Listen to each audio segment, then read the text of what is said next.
اور جن گھرانوں میں ماں اور باپ دونوں کام کرتے ہیں وہاں بچوں کا جو حال ہوتا ہے وہ ظلم اور احتسال کی ایک افسوسناک مثال ہے۔ اس معاملے کا ایک اور پہلو بھی ہے۔ یورپ کے ذرائع ابلاغ اور اخبارات عام طور پر عالمی اسلام کی حکومتوں کے طرز عمل اور مختلف افراد کے ذاتی رویے سے سمجھ لیتے ہیں کہ یہی کچھ اسلام کی تعلیم ہے، حالانکہ ایسا نہیں ہے۔ ان دونوں میں فرق کرنا ضروری ہے۔ چنانچہ مسلمان ہونے کی حیثیت سے ہمارا فرض ہے کہ ہم اسلامی تعلیمات پر ان کی صحیح روح کے ساتھ عمل کریں اور غیر مسلموں کے سامنے اسلام کے سچے ترجمان بنیں۔ امریکہ میں جو غیر مسلم خواتین اسلام قبول کرنا چاہتی ہیں، ان کے نام آپ کا کیا پیغام ہے؟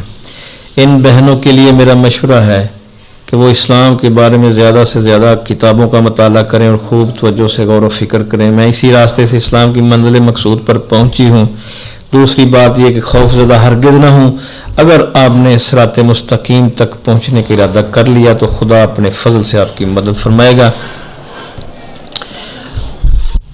میرا ارادہ ہے کہ میں کسی اسلامی اسکول میں ٹیچر بن جاؤں، اپنے شاگردوں تک اسلام کی سچی تعلیم منتقل کروں اور دوسرے لوگوں تک بھی اسلام کا سچا پیغام پہنچاؤں۔ مجھے امید ہے کہ انشاءاللہ میں اپنے اس ارادے میں کامیاب ہو جاؤں گی۔ آج کی شخصیت کا تعارف ختم ہوا۔ اللہ حافظ۔ اللہ آپ کا حامی و ناصر ہو۔